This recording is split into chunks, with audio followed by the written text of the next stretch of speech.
13. Matthieu 7, verset 13, la Bible dit, « Entrez par la porte étroite, car large est la porte spacieuse et le chemin qui mène à la perdition. Et il y en a beaucoup qui entrent par là. Mais la porte étroite, 14, mais la porte étroite et la porte resserrée, le chemin qui conduit à la vie, et il y a peu qui les trouvent. » Amen. Est-ce que je peux répéter? Je répète. Entrez par la porte étroite, car large est la porte spacieuse et le chemin qui mène à la perdition, et il y en a beaucoup qui entrent par là. Mais étroite est la porte resserrée, le chemin qui mène à la vie, et il y en a peu qui les trouvent. Amen. Suivez-moi avec beaucoup d'attention. Le frère Salomon va monter en haut pour vérifier les bruits des enfants. Amen. Bien-aimés, par la grâce de Dieu, depuis quelques dimanches, nous avons amorcé un thème où nous parlons sur la personne de Jésus-Christ. Amen. Dimanche passé, par la grâce de Dieu, nous avions parlé sur Jésus-Christ est le chemin, la vérité et la vie.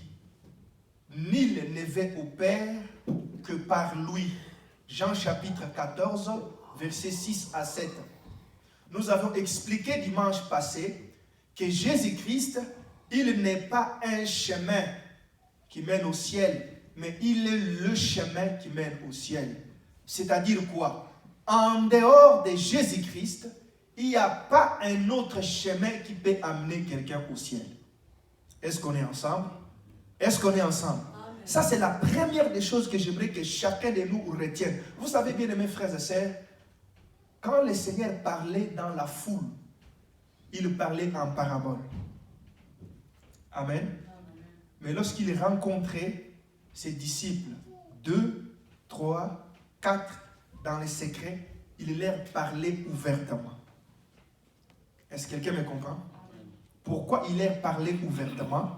Parce qu'il voulait que ceux-là, ce peu qui était là, puissent s'imprégner de vérités indéniables, de vérités qui feront en sorte qu'ils ne soient pas ébranlables, qui feront en sorte que même si le Seigneur partait, que ces disciples-là aient une connaissance assise sur la vérité.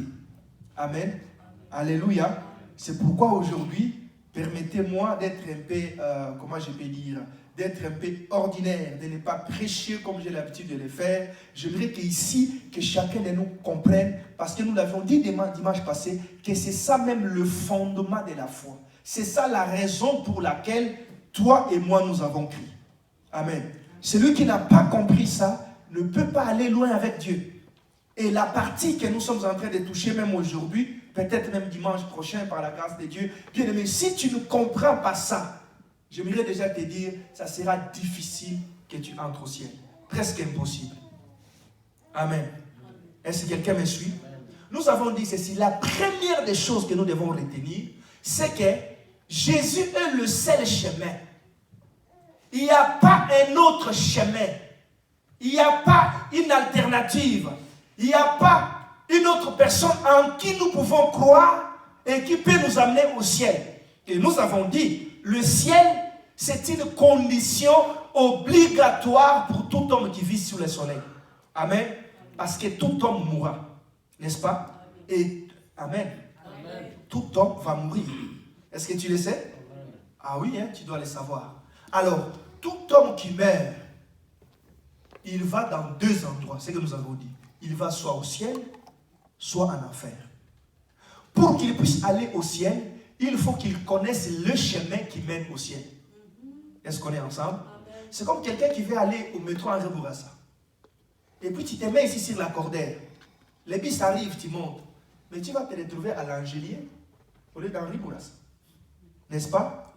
Pourquoi? Parce que tu ne sais pas que pour arriver à Henri Bourassa, il faut au contraire que je me tienne sur le boulevard Henri Bourassa et que je prenne les bus qui me conduisent vers Henri Bourassa. Lorsque le Seigneur utilise les métaphores du chemin, il voulait faire comprendre aux gens que c'est possible que tu te retrouves dans un mauvais chemin. Est-ce qu'on est ensemble? Est-ce qu'on est ensemble? Il y a beaucoup de gens qui se retrouvent à l'heure où nous prêchons dans un mauvais chemin. Il est dans une église, mais il est dans une mauvaise église qui les conduira tout droit en enfer. Est-ce qu'on est ensemble? Est-ce qu'il y a quelqu'un qui me comprend?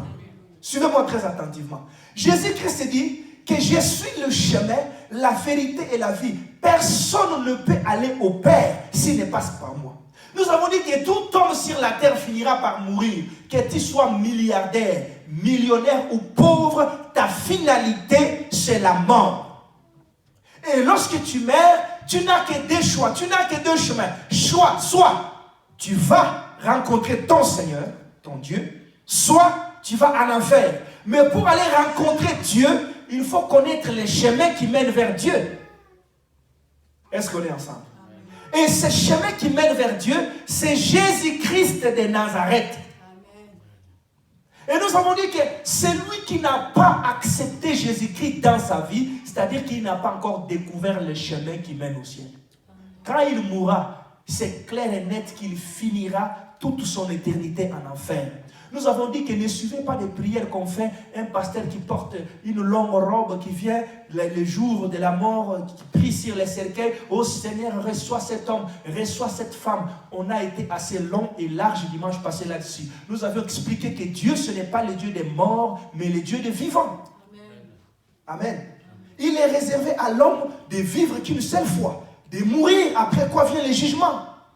De mourir qu'une seule fois. On ne prie pas pour quelqu'un qui est déjà mort. La Bible dit, nous l'avions vu dans Jean chapitre 11, si j'ai bonne souvenance, verset 26, que celui qui vit et qui croit en moi ne mourra point. C'est très important, celui qui vit. On ne dit pas celui qui est mort. On ne croit pas en Dieu après sa mort. On ne prie pas pour quelqu'un lorsqu'il est déjà mort, pour qu'il rencontre Dieu. Non. Quand quelqu'un meurt sans avoir connu Dieu, sa place, c'est les lieux de tourment. C'est exactement comme quelqu'un qui veut aller dans une direction, qui prend un mauvais chemin. Alléluia. Est-ce qu'on est ensemble?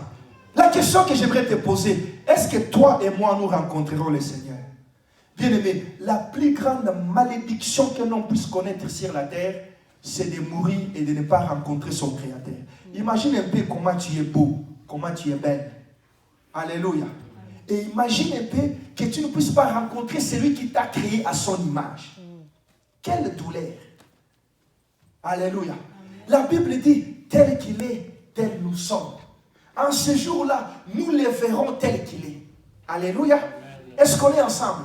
La plus grande bénédiction que Dieu peut t'accorder, c'est qu'un jour, que tu puisses les rencontrer. Je prie que toi et moi, nous puissions rencontrer le Seigneur un jour. Quels que soient les problèmes qui nous arrivent sur la terre, que toi et moi, nous puissions être en face du Seigneur un jour. Et pour y parvenir, il faut connaître les chemins. Alléluia. Il faut connaître les chemins.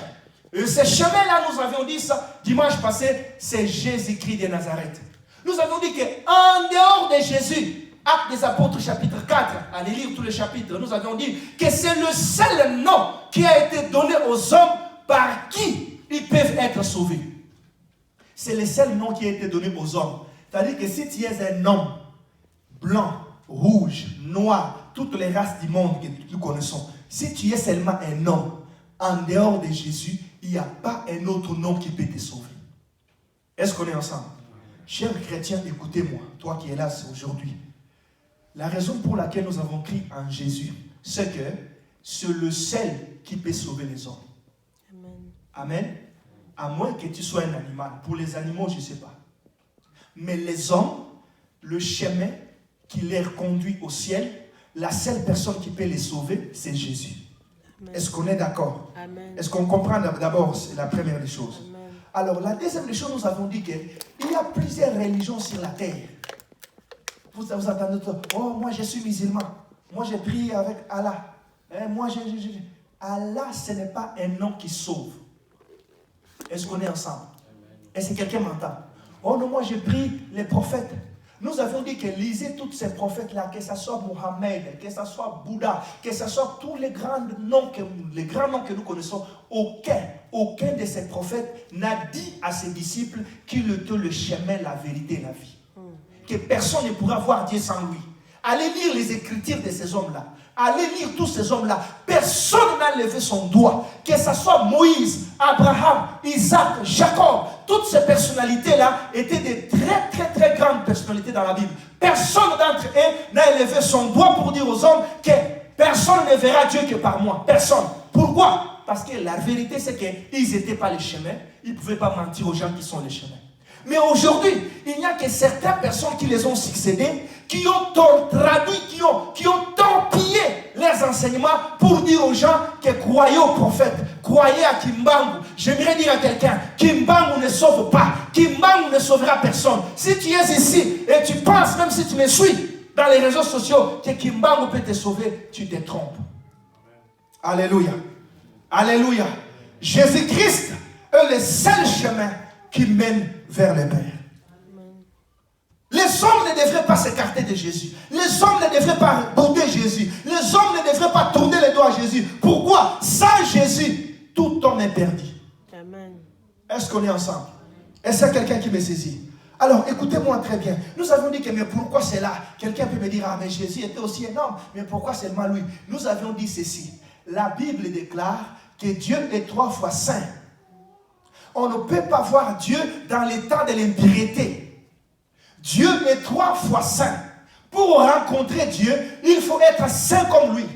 Or, nous les hommes, nous ne sommes pas saints. La Bible déclare, nous tous, nous avons péché et nous tous, nous avons été privés de la gloire de Dieu. Mais la Bible déclare encore que gloire soit rendue à Dieu, car par Jésus-Christ, nous sommes sauvés. Alléluia. Et nous avons lu avec vous Hébreux chapitre 9, si je me rappelle bien, à partir du premier verset. Vous descendez en bas, la Bible déclare que d'après la loi, d'après ce que Dieu a écrit, tout est sanctifié par le sang. Est-ce qu'on est ensemble? Quelqu'un me suit? Je répète doucement. D'après la loi, tout est sanctifié par le sang. Sans l'infusion du sang, il n'y a pas le pardon des péchés. Est-ce qu'on est ensemble? Nous avions dit ceci. La raison pour laquelle tu dois croire en Jésus, la raison pour laquelle tu dois rester accroché à Jésus, même si les tempêtes soufflent, est simple. Cette raison-là est que pour rencontrer Dieu, d'après la loi, il faut être purifié par le sang.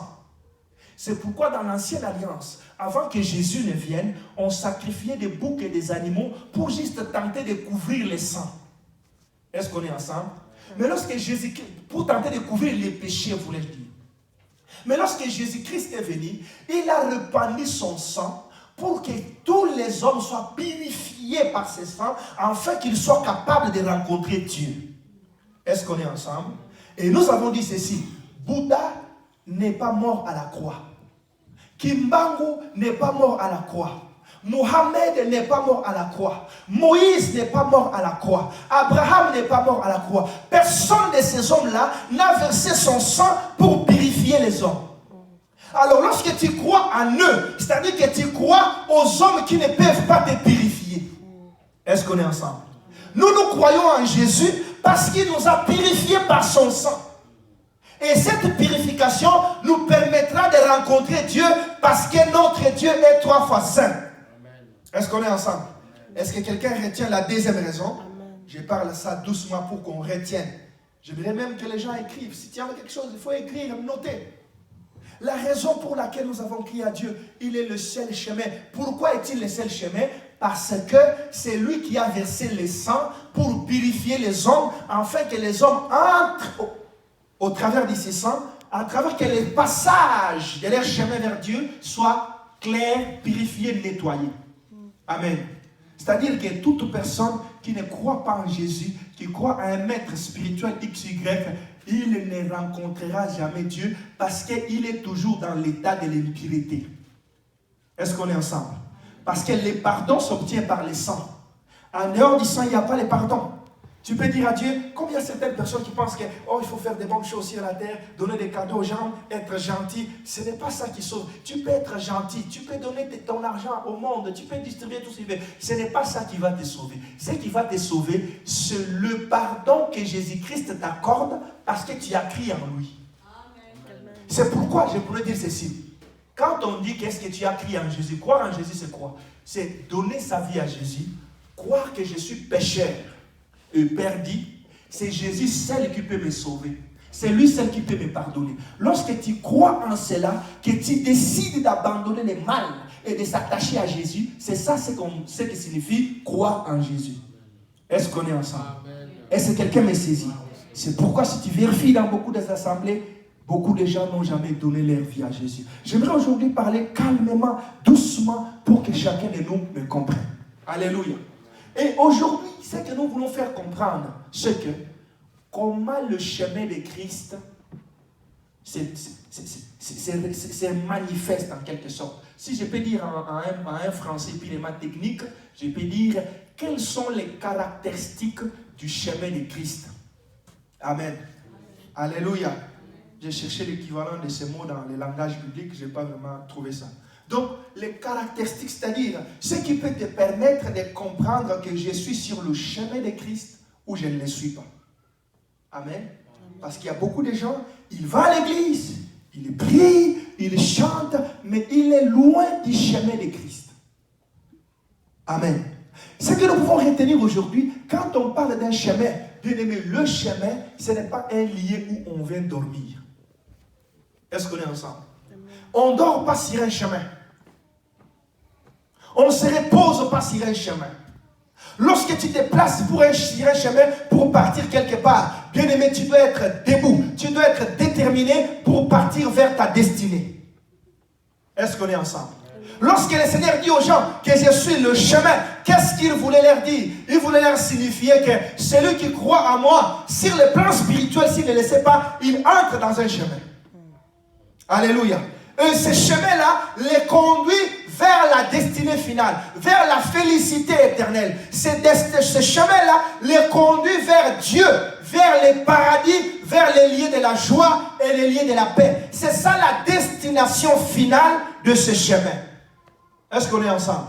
J'aimerais te poser la question. Toi qui es entré en Jésus, tu es entré pour aller jusqu'où?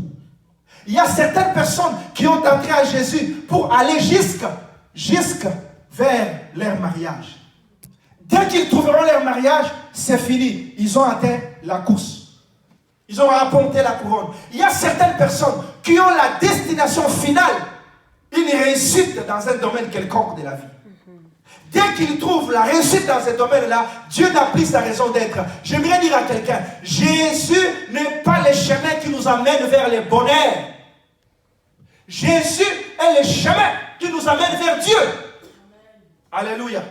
Quand je dirais le bonheur, c'est un peu un terme assez vaste qui englobe beaucoup de choses. Je peux dire que Jésus, ce n'est pas un chemin qui nous conduit seulement vers les choses dérisoires, vers les choses que nous cherchons, vers des choses éphémères de la terre. Jésus-Christ est le seul chemin qui nous conduit vers Dieu. Est-ce qu'on est ensemble? Est-ce que quelqu'un me comprend? La première des choses que tu dois comprendre, c'est que lorsque tu entres dans un chemin, bien-aimés frères et sœurs, tu dois absolument savoir que je ne peux pas me reposer sur ce chemin tant que je n'ai pas encore atteint ma destinée. Je ne peux pas me contenter de rester dans une bifurcation, dans un endroit, dans un stop, tant que je n'ai pas encore atteint mon but, je n'ai pas encore atteint mon chemin. J'aimerais te poser la question, sur le chemin de la foi, où es-tu? Tu te situes où exactement? Alléluia. Tu te situes où? Parce que c'est très facile, suivez-moi attentivement, de comprendre si tu es en train de dormir sur le chemin, ou tu es en train de te reposer sur le chemin, ou tu es en train de continuer la marche. Sur le chemin de Christ, il y a seulement deux mouvements. Suivez-moi ici attentivement. Le premier mouvement, c'est marcher.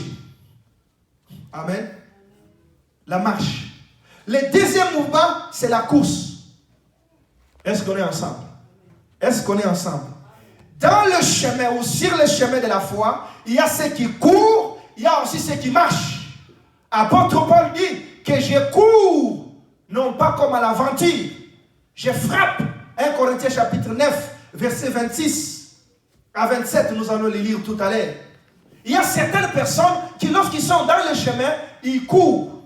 Gloire à Dieu. Si Dieu t'a donné la capacité de courir, c'est pourquoi la Bible déclare que ceux qui se confient en l'Éternel, ils renouvellent leurs forces.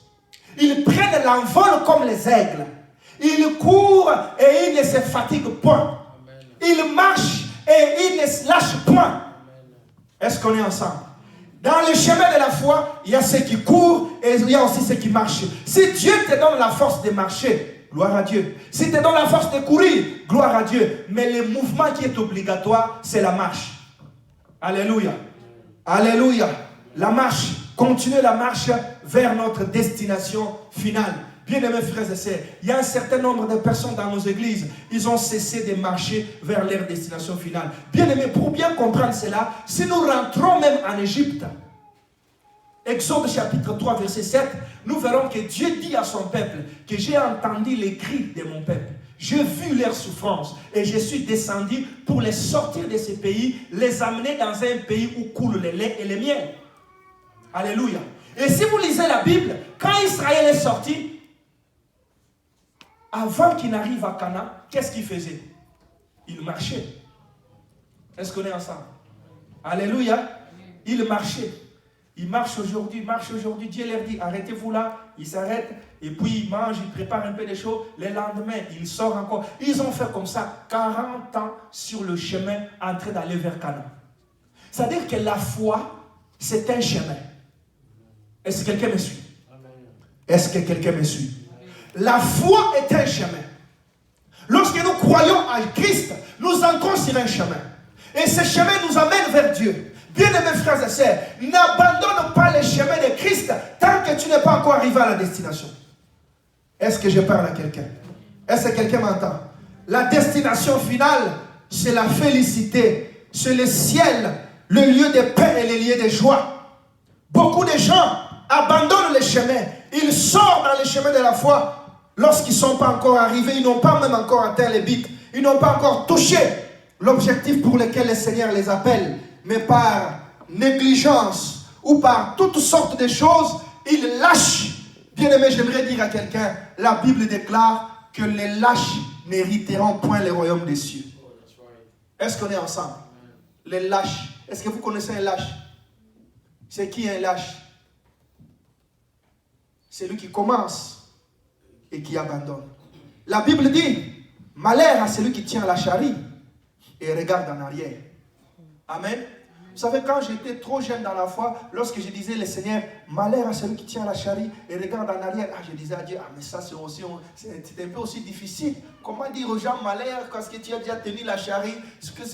Je prenais ça dans un sens comme si c'était une obligation. Lorsque tu es déjà en Christ, non, ce n'est pas une obligation. La réalité c'est que lorsque tu t'écartes du chemin de Christ, tu es déjà dans les malheurs. Alléluia. Parce que c'est comme, je viens de le dire tout à l'heure, c'est comme quelqu'un qui sort dans un chemin qui le conduit vers une destination qu'il voulait arriver. C'est sûr et certain qu'il n'arrivera jamais s'il ne rentre pas, s'il ne revient pas sur ses pas. Alléluia. Alléluia. Amen. Le chemin de la foi, le chemin de Christ, ce que nous devons comprendre, c'est que sur ce chemin, il y a deux positions. Soit tu marches, soit tu cours. Ceux qui sont dans les ministères par la grâce de Dieu, ils courent. Il y a d'autres qui marchent. Mais tu ne peux pas dormir, tu ne peux pas te fatiguer. Tu ne peux pas dire que non, sur le chemin de la foi, j'en ai assez, j'abandonne. Lorsque tu abandonnes, bien-aimés frères et sœurs, tu es perdu pour toujours. La seule chose que tu dois faire sur le chemin, c'est de continuer ta marche. Continue à marcher avec Jésus jusqu'à ce que tu les rencontres. Alléluia. Alléluia. Alors, bien aimés frères et sœurs, qu'est-ce qui pourra nous faire attester, nous faire croire que nous sommes sur les bons chemins? Alléluia. Amen. Suivez-moi ici très attentivement. Qu'est-ce qui pourra attester dans ta vie que tu es réellement sur un bon chemin? Écoute ce que la Bible nous dit par rapport au chemin. La Bible nous dit, entrez par la porte étroite, car large est la porte spacieux et le chemin qui mène à la perdition. Il y a beaucoup de gens qui entrent. C'est-à-dire quoi? Suivez-moi ici attentivement. Alléluia. La première des caractéristiques qui te montre que ce chemin, c'est un chemin qui conduit à l'enfer, qui conduit dans la perdition. La Bible dit, le chemin de Christ, c'est un chemin étroit. Un chemin resserré. Il y a peu de gens qui trouvent. Mais large est le chemin qui conduit à la perdition. Est-ce qu'on est ensemble? Cela veut dire quoi aujourd'hui? Suivez-moi ici très attentivement. J'ai dit qu'aujourd'hui, je ne ferai pas comme d'habitude. J'aimerais que chacun comprenne ce que nous allons dire. Quand la Bible dit que large est le chemin qui conduit à la perdition, ça signifie que, tel que tu es là, regarde ton comportement. Amen. Alléluia. Regarde la façon dont tu vis. Regarde-toi, rentre en toi-même. Regarde dans ta famille. Commençons d'abord dans ta famille. Est-ce que tu vis comme tout le monde dans ta famille? Amen. Je serai assez pratique aujourd'hui pour que tout le monde comprenne. Est-ce que tu es comme tout le monde dans ta famille? Je prends un exemple. Vous êtes 7 dans la famille. Amen. Des filles et des garçons. Prenons d'abord la famille avant que nous puissions monter.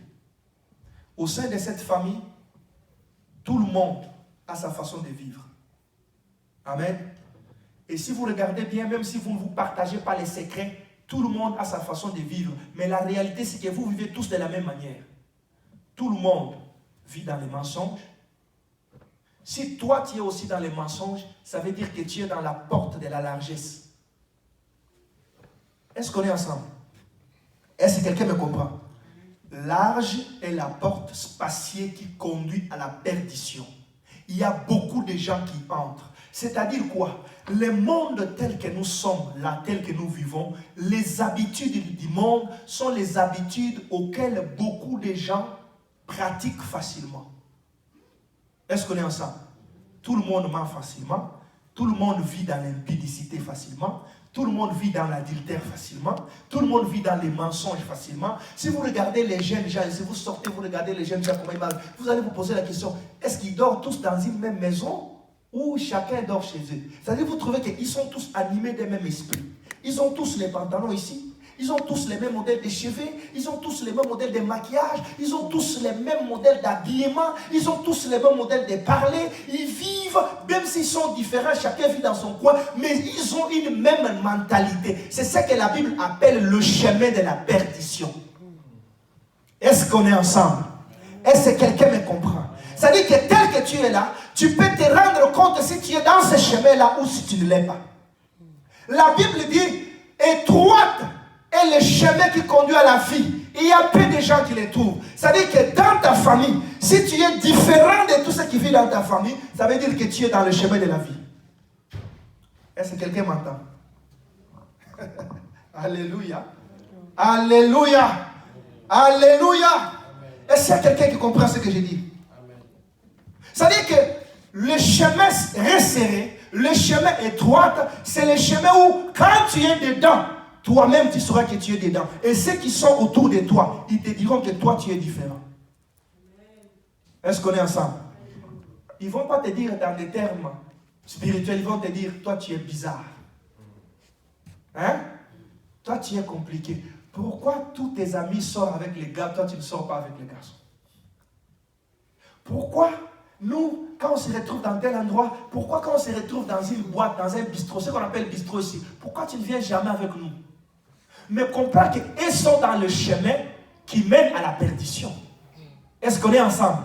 Ce chemin-là, la Bible dit qu'il y a beaucoup qui entrent. Regardez les habitudes du monde. Regardez la façon de vivre du monde. Regardez ce que les gens aiment faire. Vous remarquerez que beaucoup de gens, ils ont presque la même façon de vivre. Ils vivent dans le mal. Celui qui a Jésus et qui est dans le chemin de Jésus, il s'abstient. Il sort de ce chemin, il marche en contre-courant.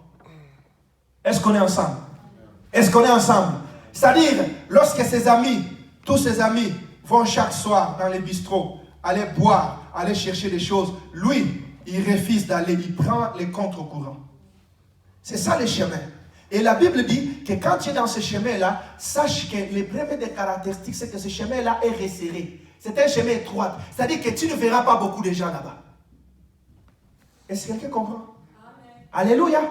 Tu ne verras pas beaucoup de gens là-bas. Parce qu'il y a des gens, bien aimés, si tu veux marcher avec Dieu, hein, tu dois savoir, tu dois apprendre la solitude. Est-ce que je parle à quelqu'un? Tu dois apprendre à être solitaire, à marcher avec Dieu. Parce qu'il y a beaucoup de gens qui cherchent toujours à se faire accompagner, alors qu'ils se font accompagner par, comme la Bible dit, qu'un fruit pourri fait pourrir tous les autres fruits. Amen. Alléluia. Amen.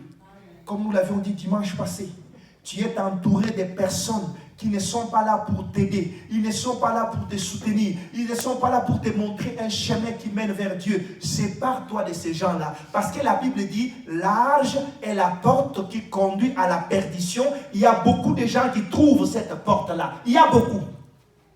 Amen.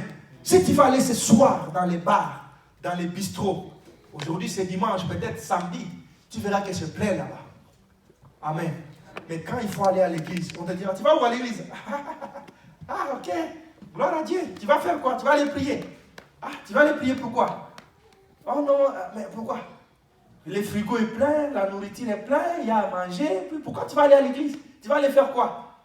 S'il est même courageux, il va te dire, mais les choses de prier là, c'est pour les vieux, c'est pas pour les gens comme vous. Lui, il est dans le chemin qui mène à la perdition. Toi, tu es dans le chemin qui mène vers Dieu, qui mène au paradis. Tu ne peux pas te comparer à lui ou à elle. Est-ce qu'on est ensemble? J'aimerais juste aujourd'hui que nous puissions comprendre que le chemin de Christ, c'est un chemin étroit où il y a peu de gens qui entrent. Lorsque tu veux aller vers Dieu, tu veux aller au ciel, sache que viendra un temps où tu seras solitaire dans la vie. Même au sein de ta propre famille, les gens te rejetteront. Au sein de ta propre famille, les gens t'abandonneront. Au sein de ta propre famille, les gens diront non, pas lui. Lui, il est trop bizarre. Lui, il ne fait pas ça. Lui, il ne fait pas telle chose. Lui, il se croit pour qui? Alors que tu ne te crois pour rien, c'est tout simplement parce que tu as accepté d'entrer dans le chemin qui mène vers Dieu. Et sache que ce chemin-là, c'est un chemin étroit. Ce que j'aimerais te dire, ne sois pas intimidé si tu es dans ce chemin. Même si tu es seul, sois seul avec Dieu. Les prophètes de Baal, ils étaient 450. Ce n'était pas une signification qu'ils marchaient avec Dieu. Est-ce qu'on est ensemble? Alléluia. Alléluia. Élie le Tishbique, il était seul, mais il croyait que tout en étant seul, Dieu est avec moi. Et aujourd'hui en Israël, vous saurez que je marche avec Dieu. Bien-aimés frères et sœurs, vaut mieux être seul avec Dieu qu'être entouré de gens, être entouré de millions de personnes qui ne vous seront jamais utiles dans la vie. Est-ce qu'on est ensemble? Les caractéristiques, comment se présente le chemin de Dieu? C'est un chemin étroit. Quand tu es dans ce chemin, sache, prépare-toi moralement que viendra un temps où tu seras seul. Alléluia. Parce que les Français disent que les oiseaux de même plumage volent ensemble. Alléluia. Moi, je me pose toujours la question. Un chrétien qui a des amis païens, bon, dites-moi un peu, vous parlez de quoi? Quand vous vous retrouvez là, c'est quoi le centre de votre discussion? Est-ce qu'on est ensemble? Les amis avec lesquels tu es à l'école là, ils ne prient pas. Ils ne vont jamais à l'église. Mais quand vous vous rencontrez, vous parlez de quoi? Parce que la porte qui conduit en enfer ou à la perdition est connue. Quand tu es dans un milieu même académique, même tu es, je ne sais pas où là, suis seulement les discussions de ces jeunes gens là, de ces jeunes, ils ne parlent que des choses bizarres. La femme, ma blonde, ma blonde, ma blonde. Maintenant, toi, tu es entouré avec des gens qui ont ma blonde, ma blonde, ma blonde, mon chum, mon chum. Mais toi, alors que tu es séparé, tu es sanctifié, tu es mis de côté, comment feras-tu dans un milieu comme ça? Il y a même des gens, oh, vous savez bien, mes frères et sœurs, il n'y a que toi et moi qui ne prêchons pas. Amen. Il n'y a que toi et moi, parfois, qui avons honte de l'évangile. Mais j'aimerais vous dire que Satan a des évangélistes terribles. Est-ce que vous le savez? Alléluia. Pendant que toi tu refuses de parler de Jésus, pendant que tu refuses de prêcher Jésus, eux, ils envoient les évangélistes dans l'école. Une enseignante là qui donne cours à tes enfants là, un évangéliste de Satan. Alléluia. Les amis qui sont autour de tes enfants là, les évangélistes de ça. J'ai entendu des discussions même où certains, vous sentez que des filles se moquent des autres filles qui sont vierges. Est-ce que je peux parler? Alléluia. Ils s'organisent pour se moquer des filles qui se sanctifient, qui refusent de suer leur corps. Ah, toi tu vas enfanter Jésus dans 7 ans. Ils s'organisent pour se moquer des filles qui se sanctifient pour Dieu. Bien aimés frères et sœurs, si tu es dans une situation comme ça, comprends que les autres sont dans un chemin qui conduit à l'enfer. Le chemin large, le chemin spacieux. Mais ceux qui sont dans un chemin qui mène vers Dieu, c'est un chemin étroit. C'est normal que tu sois seul. Est-ce qu'on est ensemble? Est-ce que quelqu'un comprend? Je veux que tu comprennes que c'est normal. Si tu as donné ta vie à Jésus, c'est normal que tu sois seul. C'est normal que les amis puissent te quitter. C'est normal. Parce que tu es dans un chemin étroit qui mène vers Dieu. Est-ce qu'on est ensemble? Alléluia. Parce qu'il y a beaucoup de chrétiens, quand il est dans la foi, il se tracasse. Et moi, on m'a abandonné. Et moi, les amis, ceci. Bien aimé, le diable peut s'organiser même. Hein, tu es beau, tu es très belle, très jolie. Comme je viens de donner l'exemple là, je ne sais pas, j'ai rencontré une fille qui m'a rencontré. Comment elle a été abusée? Qu'est-ce qui l'a affaibli? Il dit qu'il y avait un temps où, quand elle passait, les amis se moquaient d'elle. On acclamait, on tapait les mains. Et puis quand ils disaient, mais pourquoi vous vous moquez de moi? Oh non, pourquoi vous moquez de moi? Ah, toi, c'est la mère de Jésus, toi tu vas enfanter la mère de Jésus. Donc on se moquait d'elle parce qu'elle était sainte, parce qu'elle gardait son corps. Vous voyez comment l'ennemi travaille? Il travaille de cette manière-là, juste pour affaiblir ta façon de voir les choses, afin qu'il trouve une porte pour te détruire. J'aimerais dire à quelqu'un, sois ferme, sache que tu es dans un chemin, un très bon chemin qui t'amène vers Dieu. Est-ce qu'on est ensemble? Amen. Alléluia. Amen. La première des choses, la deuxième des choses que nous devons comprendre, c'est que, bien aimés frères et sœurs, le chemin de Christ, c'est toujours un chemin montagneux. Amen. Alléluia. J'aimerais que vous puissiez retenir cette illustration aujourd'hui. Quand tu vas dans une montagne, est-ce qu'il y a eu des gens qui ont déjà pris à monter, par exemple, dans une montagne, quelque chose comme ça, dans une montagne, ici. Si vous êtes là, vous comprendrez que ce n'est pas facile de monter sur une montagne. Sur une montagne. Amen. C'est toujours difficile. Si tu marches dans une plage comme ça, c'est facile. Si tu marches dans comment je peux dire, dans une petite colline, tu descends, dans une colline, tu descends, et ainsi de suite. C'est toujours très facile de descendre que de monter. Alléluia. Si vous lisez la Bible, lisez toute la Bible, vous verrez que les dieux de la Bible, d'ailleurs, on l'appelle les dieux des montagnes. Il y a même des païens qui ont dit que ces dieux-là, c'est un dieu des montagnes. Si vous voulez gagner Israël, il faut aller avec eux dans des ravins. Il ne faut pas aller combattre avec lui sur des montagnes. Et lorsque Exode, pour sauter, pour gagner le temps, Exode chapitre 3, verset 12, le Seigneur dit à Moïse ceci: lorsque tu feras sortir ces peuples de l'Égypte, voici les signes que je te donne. Vous me servirez sur cette montagne. Alléluia. Si vous lisez toute l'histoire de la Bible, même Christ lui-même, vous verrez qu'il est mort sur la montagne. Il a été sacrifié sur la montagne. Si vous lisez l'endroit où Abraham a offert son fils Isaac, c'était sur la montagne. L'endroit où Isaac, l'endroit où comment dire, Moïse a passé des années, des mois, des jours, 40 nuits dans la présence de Dieu, c'était sur la montagne. Pourquoi seulement Dieu a-t-il donné à son peuple l'image de la montagne? C'est pour dire ceci: quand tu montes sur une montagne, ce n'est jamais facile. Alléluia. Est-ce que je parle à quelqu'un? J'aimerais dire ceci. Prenez cette image. J'aimerais que vous puissiez retenir cette image. C'est que le chemin, je n'ai pas un tableau. Normalement, des choses comme ça, je devrais avoir un tableau pour bien expliquer ça. Le chemin de Dieu est comme ça. Hein? Alléluia. Regardez bien, c'est comme ça. En haut, comme ça, c'est le ciel. Nous qui sommes sur la terre, nous sommes là. Et lorsque nous décidons d'entrer dans le chemin de Christ, d'aller au ciel, sachant que sur les plans spirituels, c'est comme si nous montons sur la montagne. Alléluia. Mais celui qui décide de ne pas suivre Dieu, sur les plans spirituels, il est sur une colline, il descend. J'aimerais vous... Parce que je n'ai pas de tableau. Donc, le ciel est en haut et l'enfer est en bas. Amen. C'est très facile de descendre vers l'enfer. C'est très facile. C'est très facile de se compromettre. C'est très facile de vivre dans les mensonges. C'est très facile de mentir à tout le temps. C'est très facile de vivre dans l'impudicité. C'est très facile de vivre dans toutes sortes de péchés. C'est très facile. Mais quand quelqu'un décide pour donner sa vie à Dieu, sachez que sur le plan spirituel, ça représente une montagne. Est-ce qu'on est ensemble? Le chemin qui mène vers Dieu, j'aimerais parler des caractéristiques pour que tu comprennes que je suis dans le chemin. Quand tu montes sur une montagne, s'il y a des gens qui ont eu à monter sur les montagnes ici, prenez seulement cette image-là. Qu'à chaque fois que je vais aller vers Dieu, c'est une montagne que je gravis. Et ce n'est pas facile. Alléluia.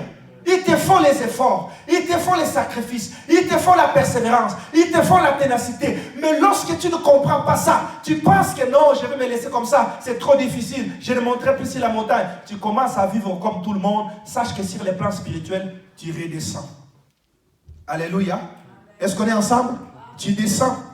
Quand tu te vois, tu es dans la facilité de commencer à mentir, facilité de vivre dans l'impudicité, facilité de vivre dans les péchés. Sache que sur les plans spirituels, tu descends maintenant tu descends déjà en enfer. Alléluia. Tu descends déjà en enfer. Mais lorsque tu te tournes à Christ, tu montes. C'est une montagne que tu montes. Ce n'est pas facile, mais tu dois monter. C'est pourquoi lorsque Dieu rencontre le prophète Jean dans l'île de Patmos, il lui dit, monte ici. Est-ce qu'on est ensemble? Monte ici. Pourquoi? Aller vers Dieu, c'est monter. Et aller en enfer, c'est descendre. Alléluia. Et lorsqu'on descend sur une montagne, c'est facile. Mais lorsqu'on monte, c'est difficile. J'aimerais dire à quelqu'un, ne te décourage pas, tu n'as pas de choix. Soit tu gravis la montagne pour rencontrer Dieu, soit tu descends en enfer. Tu n'as pas de choix. Tu n'as pas de choix. Soit tu montes sur la montagne, même si c'est difficile. À Kinshasa, une montagne qu'on appelait Manguengue. On allait là-bas, c'est difficile parfois de monter, mais on montait parce qu'on voulait aller prier. Celui qui va aller au ciel, bien aimés frères et sœurs, il doit gravir la montagne. C'est-à-dire que vivre en dehors des passions de la chair, c'est pas facile. Les chrétiens se trompent. Vous savez pourquoi aujourd'hui nous avons des mauvais chrétiens? C'est parce que l'enseignement qui est donné à l'église, ce sont des faux enseignements. Alléluia. Alléluia. C'est pourquoi ici dans cette église, je ne me tracasse pas. Même si vous êtes 5, je sais que sur 5, même si Dieu me donne 2 qui vont comprendre ces messages, je suis content. Est-ce que je parle à quelqu'un? Est-ce que je parle à quelqu'un? Je ne me tracasse pas. Parce que l'essentiel, c'est que tu comprennes le chemin de Dieu, comment ça se présente.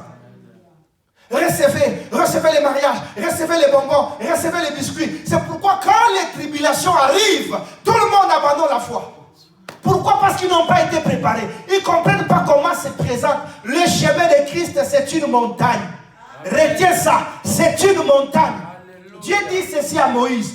Lorsque tu feras sortir ce peuple, Exode 3:12, voici les signes que je te donne. Ces signes-là, c'est que vous allez me servir sur la montagne.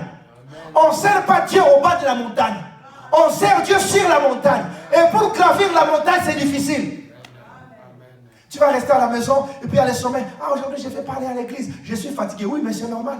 Parce que c'est la montagne. Alléluia. C'est la montagne. Si tu ne veux pas gravir la montagne pour aller prier, mais tu resteras là, tu seras en train de descendre. Petit à petit, tu descends vers l'enfer. Petit à petit, tu descends vers l'enfer. Jusqu'à ce que tu vas te retrouver en enfer. Je prie que toi et moi, nous puissions comprendre. Le chemin de Christ, c'est une montagne. C'est une montagne. Sois déterminé et persévérant. Alléluia. Pour comprendre que c'est une montagne, écoutez ce que l'apôtre Paul nous dit. 1 Corinthiens, chapitre, j'ai donné ces versets tout à l'heure. 1 Corinthiens, chapitre 9, verset 26. Écoutez ce que la parole déclare. 1 Corinthiens 9, 26. Nous lisons au nom de Jésus-Christ. Moi donc, je cours non pas comme à l'aventure. Je frappe non pas comme battant l'air.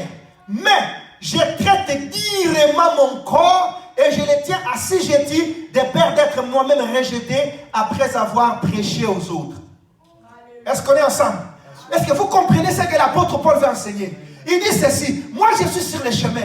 Je cours non pas comme à l'aventure. Je ne marche pas, mais je suis en train de courir. Je dois courir. Je monte sur la montagne en courant. Et puis il explique ceci. Je fais cela pourquoi? Pour ne pas être rejeté après avoir prêché les autres. Et qu'est-ce qu'il fait? Qu'est-ce qu'il fait? Il traite durement son corps. Est-ce qu'on est ensemble? Est-ce que quelqu'un me saisit? Ça veut dire quoi? Quand tu gravis la montagne, tu traites durement ton corps. Mais lorsque tu descends la montagne, tu ne traites pas durement ton corps. C'est facile de descendre sur la montagne. C'est facile de pécher. C'est facile de mentir. C'est facile de mentir. Mais vivre dans la sainteté, ce n'est pas facile. Il faut une détermination, une persévérance. Sinon, sache que soit le choix est clair. Soit tu choisis d'aller en enfer, ou tu choisis d'aller au ciel. Je l'ai dit au début, que Jésus est le seul chemin. Et ce seul chemin-là, il nous dit que c'est un chemin étroit. Est-ce qu'on est ensemble? Ça veut dire quoi? C'est un chemin difficile. Il y a peu de gens qui entrent. Mais fais les choix. Tu peux dire que non, je n'entrerai pas là-bas. Ah, le pasteur nous a dit la vérité aujourd'hui. C'est un chemin difficile. Ah, moi, je préfère rester à la maison. C'est-à-dire que tu signes d'aller en enfer. Parce qu'il n'y a pas un autre chemin qui t'amènera vers Dieu. Alléluia. Il n'y a pas un autre chemin. Le seul chemin qui te conduit à Dieu, c'est Jésus. Et ce chemin-là, la Bible explique que c'est un chemin étroit. Dans d'autres termes, c'est la montagne. C'est la montagne. Est-ce que tu es prêt à gravir la montagne? Est-ce que tu es prête à monter sur la montagne? Dieu dit à Jean, monte ici. Pour aller vers Dieu, il faut monter. Mais pour aller vers Satan, il faut descendre. Pour aller en enfer, il faut descendre. C'est facile de descendre trop bas. Oh, je ne prie plus. Oh, je fais plus ceci. Oh, derrière, prier, c'est difficile. Oh, derrière ceci, c'est facile. Pourquoi? Parce que sur le plan spirituel, quand on descend une montagne, on ne fournit pas d'efforts. On peut même se jeter. Tu peux même te laisser tomber. Boum, ça te conduit. Brrr, tu peux même faire des chutes. Jusqu'à ce que tu vas te retrouver en enfer. C'est pourquoi c'est facile de pécher. C'est facile. J'aimerais t'exhorter. Ne te décourage pas. Nous verrons avec détail dimanche prochain que le Seigneur ne t'abandonnera pas sur ce chemin. Si tu es déterminé, il ne te délaissera pas. Si tu es déterminé, il ne t'abandonnera pas. Lève-toi et monte vers Dieu. Monte vers le Seigneur. Monte vers le Seigneur. Ne descends pas en enfer. Ne descends pas dans le péché. Monte vers Dieu et ton Dieu ne t'abandonnera pas. Acclamons Jésus, acclamons le Seigneur. Acclamons notre Dieu. Tenons-nous debout, commençons à rendre grâce à Dieu.